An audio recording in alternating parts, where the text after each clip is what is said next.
What if I told you there's a way to find Airbnbs that print money in cities you wouldn't expect? Places you would think it's impossible or it would be stupid, but it works. The number one reason investors hate Airbnb or are afraid to get into Airbnb is because they don't want to fail. And they're worried it's not going to be profitable or there's restrictions around that. But we're not going to do restrictions.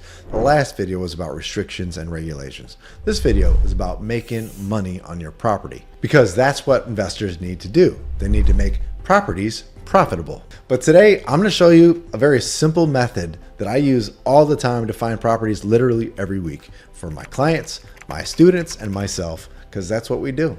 We buy for ourselves, we buy for our people, and we try to get wins. And the thing that's different about us is we are using the no data method. That's something we created on our own. Nobody else has it. This is our own thought. This is our own brainchild, and we're very proud of it because it works. And it's pretty obvious the more you start to look into it. And I think you're going to figure out a couple of those gold nuggets as I continue to talk about it throughout this video. So hopefully it's helpful to you, and I just want to share because honestly, I enjoy teaching.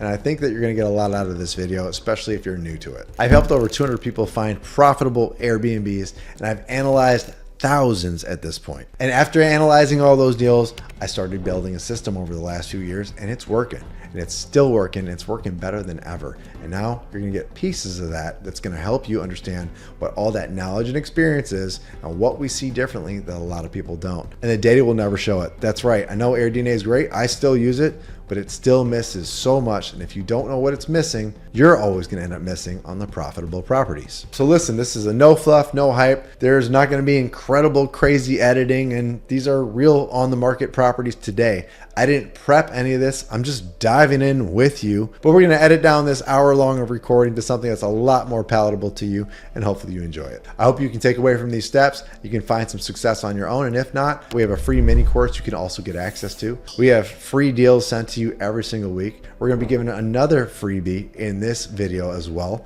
And beyond that, if you're really liking what we do and you want to get more one-on-one action, we'd love for you to join the mastermind. But either way, there's one more thing coming out soon. And if you're on our email list, you'll be the first to know. So stay tuned, and here we go.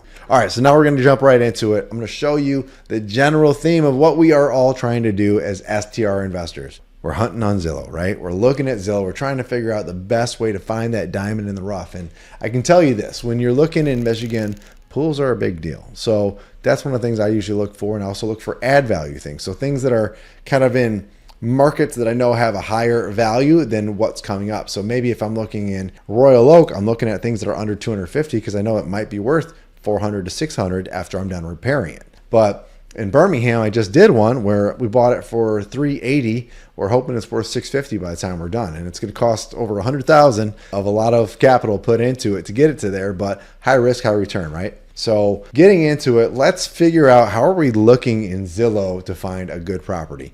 So the first thing is you got to figure out what your range is. Like, I'm pretty sure all of us are not looking up to 2.8 million. Maybe you're looking for a hotel. We do look for hotels as well, but for this situation, we're just going to talk about looking for a house. So let's drop that number down. And let's say for purposes of making it fun and interesting, I do want a property that's going to do over 200,000 of income because I think a lot of people do. I get a lot of calls for that. And I know a lot of people are open to spending 500 to 1.1.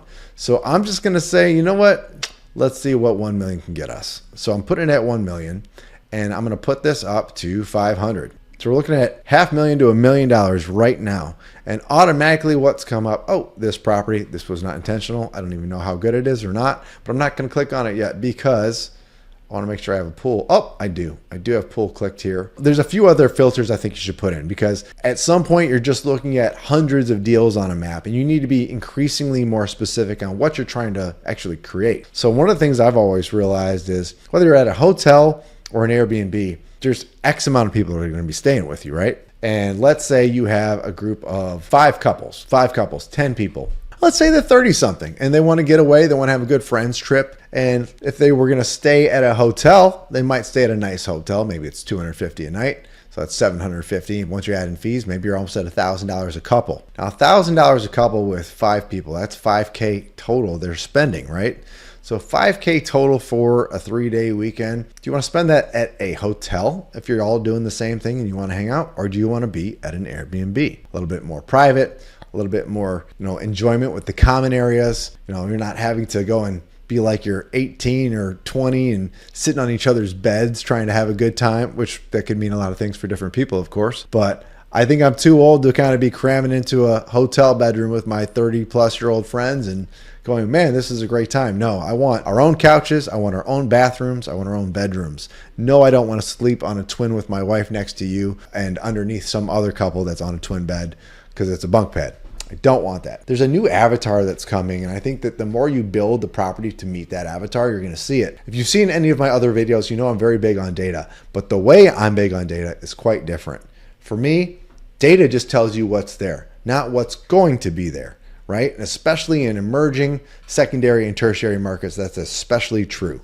So if you're in a super saturated market with tons of quality Airbnbs, and you know what the ceiling, the properties around there are ever going to make, and all the big dogs are there and they're already complaining about how hard it is to make money, that's not the market for me. I'm looking for the emerging markets, the stuff that's not that established and doesn't have a ceiling. So let's get into it. So for me, I'm looking for a property that's going to have at least 2 or 3 living areas. And most properties that have at least 1,500 square feet are going to have that. But if I'm looking at $1 million house, there's no way I'm spending $500 to $1 million on 1,500 square feet. So I'm putting that immediately to 2,000. And hopefully whatever type of home we're looking at, especially in Michigan, we have things called basements. Apparently all the country doesn't know about that. California does not typically have basements, but we have basements, we finish them. They're livable, and it usually adds another floor level of space. So if you have a 2-story house with 1,000 square feet on one level and 1,000 on the second, the basement probably has 900 to 1,000 as well. So we're gonna start there. I'm not gonna require the basement. I'm just gonna kind of be open to what the world wants to present me. And as for bedroom and bathroom, I am gonna try not to be too picky, but I'm gonna start there. I'm gonna go with a 5.3. Let's see what happens. Oh, so far nothing. Now I'm gonna drop it down. I'm gonna go to a 4.3. So this property does come back on. Now let's zoom out a little bit and see what else we can find. So there are some other properties, but I'm going to zone in on this one because it's right there. It's kind of in our backyard. And what do we see? We see a property for 600, 4-bed, 4 full bath, 3,000 square feet. There's a couple things that weren't great on the finishes initially. Looks like they've improved a few of them, but not all of them. So it's overpriced. Now I can tell you though, what I see in terms of the numbers is a lot of the times each bedroom in this area is going to do at least 20,000. So if we see 4 bedrooms, that's 1, 2, 3, 4 times 20, it's $80,000. Now what we also see with a lot of properties that do have pools in at least 2 or 3 living areas is they usually hit 90 to 150. Some even hit 200 plus. Now on that, if we have a $600,000 purchase and we do something called the 20% rule, 600,000, what's 20% of that? It's 120,000. Question is there a high likelihood this property is going to do at least 120,000? And I would say, aside from it being weird or anything else kind of funky in here, yeah, there's a really strong chance this is going to pull off 120,000 plus.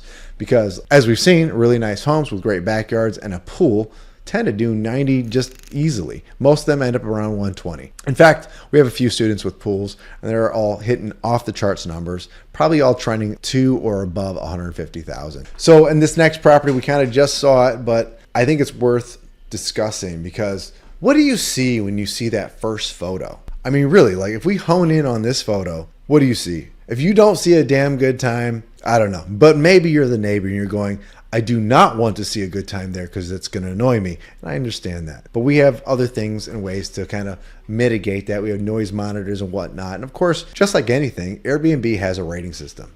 And if your rating system is not high, if you're not getting a 4.9 or higher, you won't stay in business. So it's our job as managers, as investors and owners to make sure we keep things level-headed and reasonable. So aside from those annoyances and nuisances, the key here is you got to see something that people are going to want to be a part of. And the point is, when you see this backyard, just like you, I'm thinking the same thing.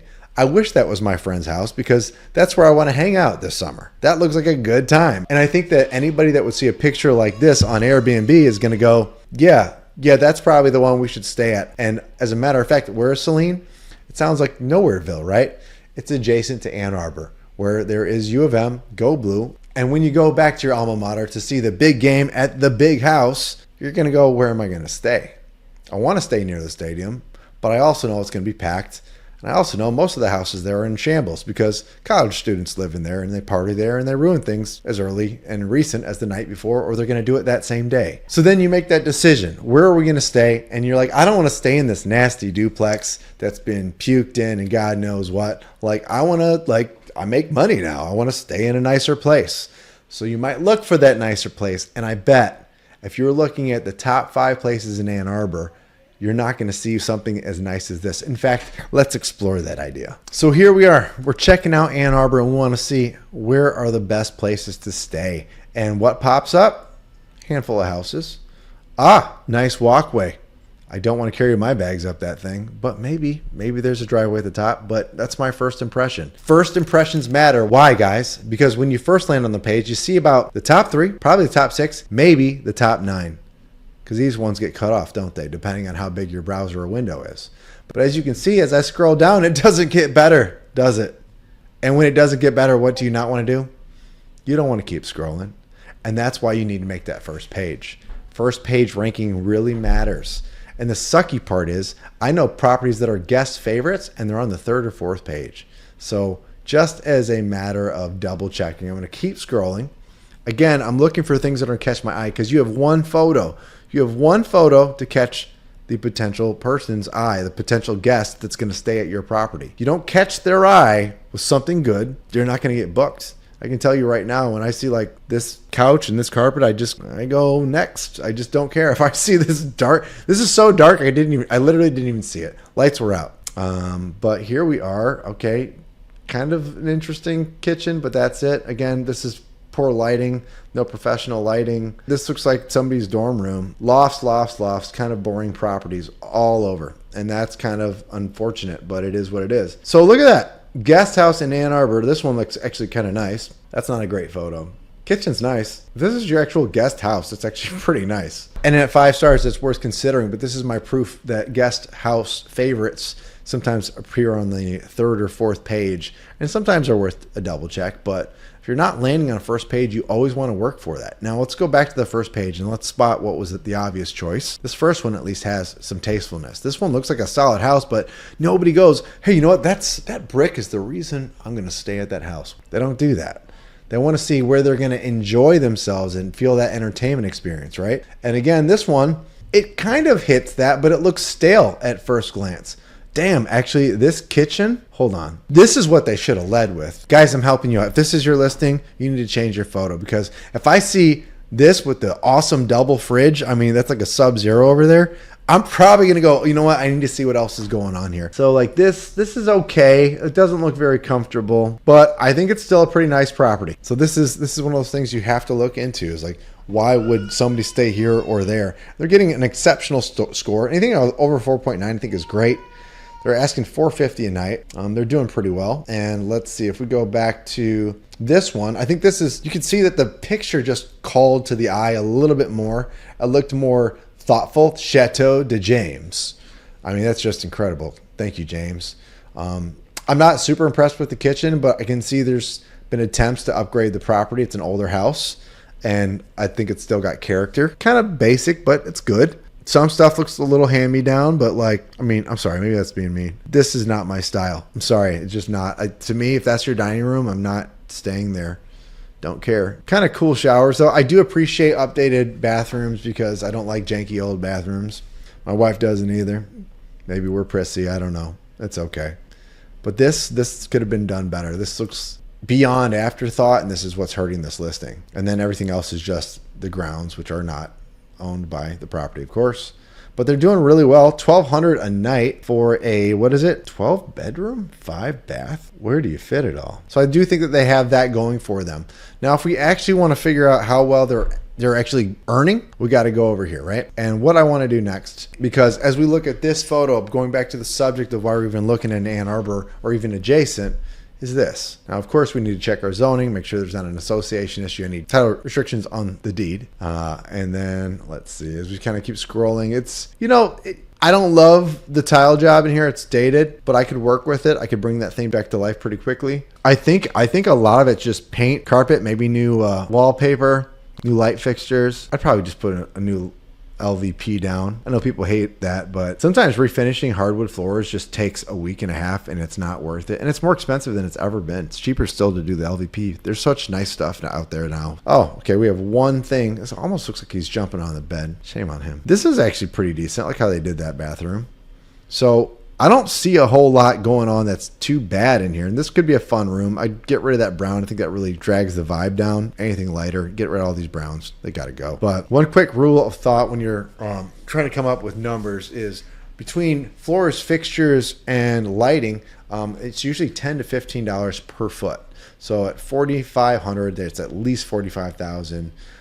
In updates to the property. And for a light bathroom upgrade, $1,000 to $1,500. And if you're doing a full bathroom like rip and rehab, you could be at $8,000 to $15,000.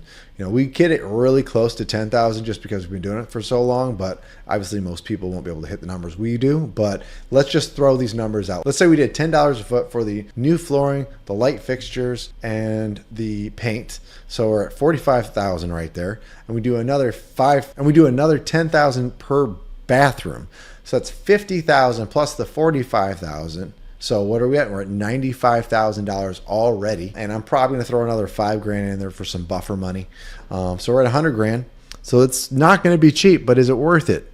And again, I see some variation in here, so it might need a restain. That could be another $1,000. That could be actually another $3,000. But you can see the numbers add up. But that pool looks well kept. Really nice. You'd probably have to get rid of the diving board for insurance purposes. Definitely check with your insurance provider. But there's a reason people are going to want to stay at this house, and it's not hard to figure. Speaking of figuring, we want to figure out how many bedrooms there's actually potential to have here, right? So we have one. Office is always considered a bedroom to me, so that's 2, 3, 4, 5, 6, 7. 7 bedrooms. You could get over 7 bedrooms here. That's pretty great. Let's kind of run these numbers now. So check this out. I actually want to share this calculator with you for free. So what I'm going to do is I'm going to have an opt-in. If you jump on our email list, we're going to go ahead and send this to you. You'll have access to this. And we're also going to send you some of those top deals that we're always hunting for every single week. So if you're interested in Michigan and some of the other states that we're going to start working in, you might want to join. Okay, so now I'm going to show you a little bit more about how to use that calculator and also how to work with AirDNA. So I'm dropping the Zillow link right now into AirDNA. And now that I've entered it, it comes up with its estimate in the rentalizer. And look at that, guys. 4 bed, 4 bath, which is not accurate, with 8 guests, which is not accurate, projecting $57,000. Sounds like a great deal. It sounds terrible. And that's, of course, something we would not do. This is kind of one of my proof in the puddings that A, it doesn't even read the property correctly. And B, like if you only go by what the data it provides you, you'll never actually be able to do anything exceptional. Like we saw in all of the listings with Airbnb already, many of them are pretty forgettable. I think there was only 2 or 3 that really stood out when we looked in the Ann Arbor market, right? All right, so now that we have this, let's look at some of the properties that it's considering comparables. This is how it's coming out with that calculation of $57,000, which of course I do not agree with. The key here is to see, can we land closer to the ceiling? Has the ceiling been created? These are absolutely key questions we have to be able to answer. Okay, so automatically, whoa, $500,000 in revenue. Man, I wish, but with only 8 reviews, we can't really take that as something realistic. Now, what we have seen AirDNA do is getting far more accurate way earlier. This used to be just an insane thought, but based on some data, it's getting in the right place. But let's kind of look over here. Automatically, what do we see? Chateau de James. So there's a couple different ways that they've set this property up. There's a couple different listings, but we can see that both are making $310,000 to $250,000. Now we might need to combine those. I don't know that I would agree that it makes $560,000, $570,000. But even if it did $257,000 on the low, that would be pretty satisfactory for what we're buying. And I'm going to go a little bit deeper on that too. Here's another one. Here's a 7 bed, 3 bath, and I really want to see this. Now, the issue I will tell you guys is when a property is pulling from Airbnb and VRBO, it has a higher chance of being more accurate data. When it has only Airbnb, it could be accurate, or at least close-ish, but it's not always. When it's only VRBO, I have a very hard time understanding that this could be accurate data. Okay, so this one's got both. It's claiming 215. It says it's got the potential of 315. Thank God it's family friendly, guys. I was worried it wasn't. I don't know if that's really a helpful thing to put in there. Pet friendly, that might make more sense. People are more interested in that, but family friendly, I don't know. But maybe I'm wrong. Look at that. It is dog friendly. There are kids things here. Hopefully they've been wiped down. This is somebody's house and they rent it out. It really just feels like, yeah, that's exactly what it is. That's cool, actually. I think I would say kid and pet friendly, which is less letters to use. And it is probably more fun. But, you know, it's just the family trying to make ends meet, or at least try to make a little bonus for some vacation time, and good for them. Now, this one's very interesting. 197. I know, just at a quick glance, I can already tell that's a good looking property. Okay. Bedspreads kind of look forgettable. Okay. The living room seating is kind of light. Property did look pretty good though. So they're doing something okay. So this is a 6-bed, 3.5 bath, doing 170. So what I typically recommend anybody do is you grab these links, and as you grab these links, I want you to go over to the actual calculator. I want you to plop them right in here, and then actually write down the data that you're getting. We're going to be building out something called InVenture that's going to kind of automate this for you, which is pretty cool. But this is kind of a little piece of how we've underwritten things before the adoption and the effort to move to a SaaS actual software. So keep us in mind, because this should get pretty cool and pretty fun pretty soon. But as you kind of look at these things, I want you to like fill these things out, and it's going to come up with averages. And as you start to realize what these averages of what is being created, it lets you know, hey, if the average earnings for these properties is 88,000 and the average earnings per bedroom is 22,000, and per suite, the bedroom bathroom combo is 44,000, it kind of lets you know where you could land depending on what that bed and bath combo is as it scales and as it grows, right? So I think that if these are the averages, 88,000 with a 3.9 average of beds and a 2.2 average of baths, and let's see, of the properties, the average of bed to bath ratio, where it's an actual 1-to-1, it's about 2 on average. That's saying like it's pretty low. It just comes down to how many actual bathrooms you have, right? Like the biggest is 3, and that average is being pulled down tremendously by the 2s. So that's what that is. So we're looking at how do we come in and compete? What's the baseline? We see the baseline. We can beat that baseline with our property. Plus, in terms of amenities, which one has the amenities? And it looks like this one is the one with the most amenities. Now, mind you, this is actually for a different property. This review that I filled it out for is actually for a different property, but I'll just show you what a property could look like if it was a real competitor. Okay, so this house is in Traverse City, and this house, it's okay. It's okay. You know, nothing's actually all that shockingly beautiful about it. It's good. It's got a pool table. It's got a little bar area. That's cool, I guess. But there's nothing that you're going to go, man, do you remember that beautiful place we were at? No. I mean, they have a well-stocked kitchen. I will give them that. I actually appreciate when they show you that, hey, if you're coming to cook and you want to throw down for Thanksgiving, we got you. That's a good thing to do. But, I mean, it says cozy, but it doesn't feel that cozy. I think it's a lie. This is the bonfire pit with used 2x4s on tree stumps. Cool. That's what if this is your competition, you could be in a good spot, right? So again, this property is it's fine. It's not, I'm not here to hurt or offend, you know, anybody, but I'm just saying, if you're trying to make something exceptional, and that's our brand, you got to make something exceptional.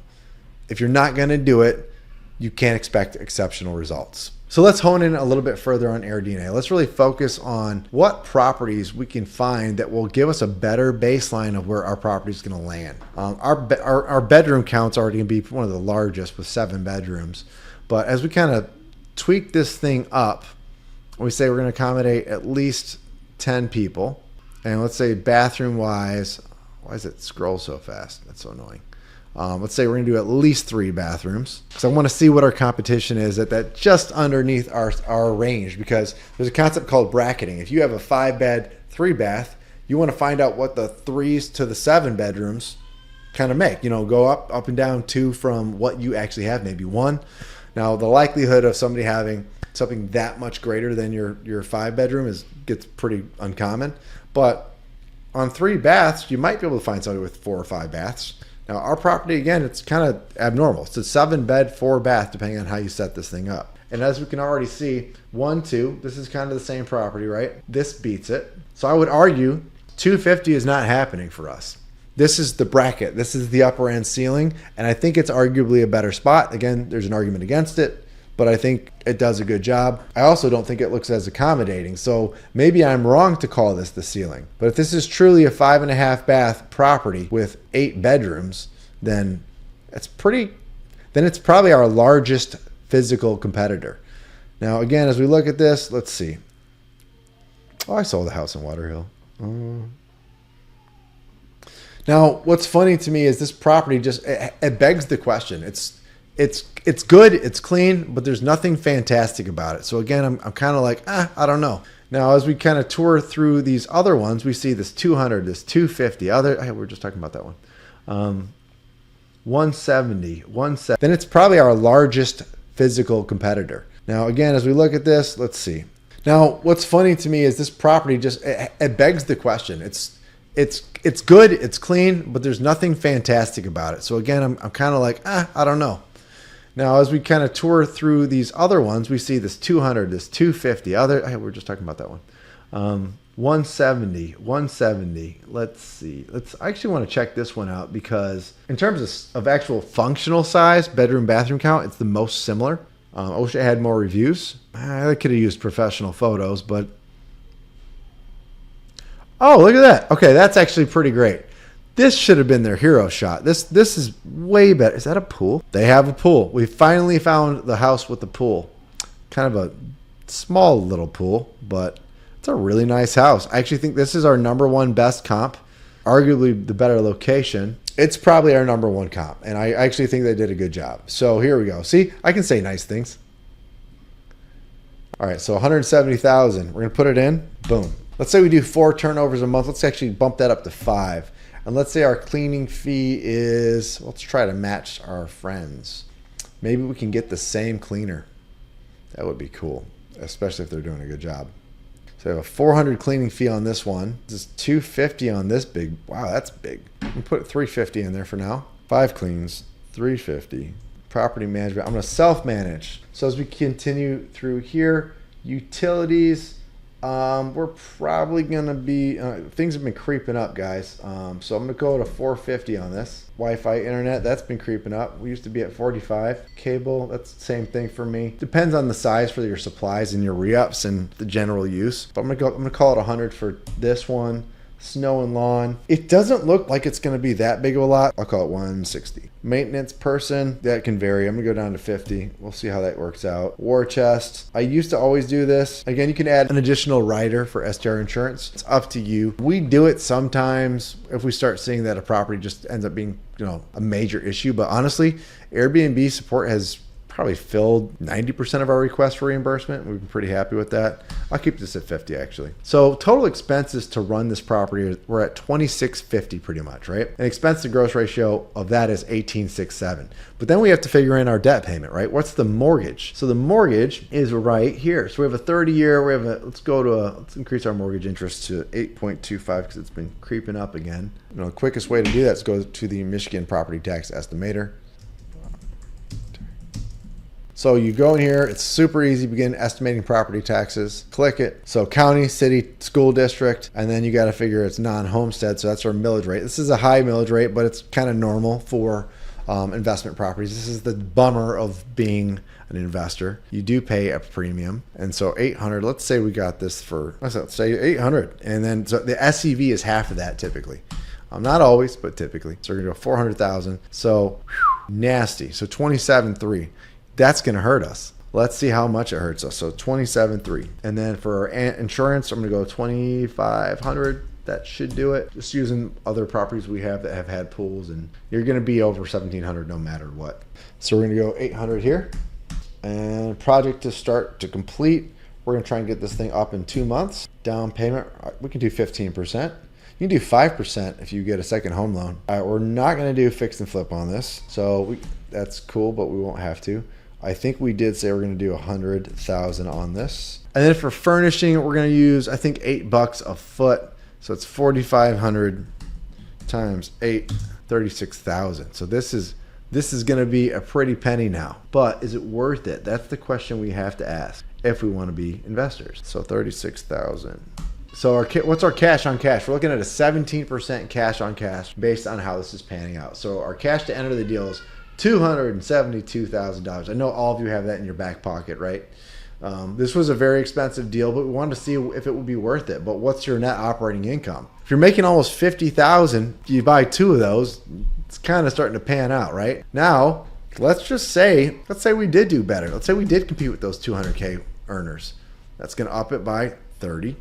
and at 30, we are at 77,000. So while it's a big move, it could be a very validating move. If you got your actual income up to 200,000 because you had an exceptional property, and I think to be exceptional, you would probably have to add the hot tub and the sauna. I think that would really go well, probably at the game room. And I think if you're doing the hot tub, I'm trying out a sub 5K hot tub right now. I'm hoping it's going to work. Could eat it later. We'll find out. But let's just call it 6K for right now. Because that's kind of meeting in the middle with the average one of 8 to 10. And then we'll do a sauna for another 6K. That's 12K. Let's say we get a little game room going. That's kind of a little higher end. Another 4K. So 12,000. So we'll go to 48,000. Yeah, I think that's a pretty good deal. 27% cash on cash is made on that deal at that point. Your mortgage payment is substantial. But after it's all said and done, you have a really good property in an appreciating market that you have added value to. You got to understand something. When it comes to adding value with the floors, the fixtures, the paint, sometimes you're fixing the thing that somebody else was just waiting for you to fix, right? And again, like let's say in doing that, it became a far more attractive property. And let's also play a game that we did get this at 750,000. And by doing these improvements in a year, maybe it is worth 900,000 because the inventory is still super low. It's depressed and people are still looking for the nicest next best thing. And if you do the work, you might get some of that value back. So if you did purchase it at 15% and then you did a new loan amount at 675 because you got an ARV of 900,000, then you've actually lowered your cash in the deal from 276 to 239. And your mortgage payment does go up. I think people forget this all the time. Yes, your costs actually go up when you do a cash out refi. So you need to pay attention to what happens to your new mortgage payment, and your monthly net then goes down. So it went down by a few $100s, and your new NOI goes from an 80,000 to a 77. But your cash on cash actually goes up because you leveraged more dollars to get to that position. So it's a pretty cool little play you can do when you start to understand the power of the financial levers that are out there. So anyway, I hope this was helpful. I love doing this stuff, and let's make it interesting. If you opt in and you do get the calculator and you're liking what you're seeing and we're being helpful to you, shoot us a property, shoot us some thanks, do a like, share, subscribe, whatever you can do to help support the channel.